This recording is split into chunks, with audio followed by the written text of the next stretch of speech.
Верность не зависит от обстоятельств.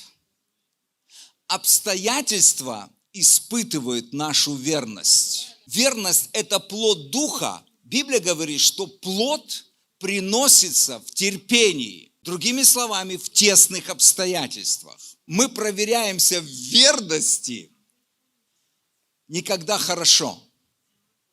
Мы проверяемся в верности, когда не очень хорошо в нашей жизни. Когда мы испытаны или искушаемы. Я верю, что это тот плод, который Бог желает увидеть со всеми другими плодами Духа Святого, потому что плод Духа – это характер Христа, который есть верный и истинный. И я верю, это то, что Господь желает видеть в нас.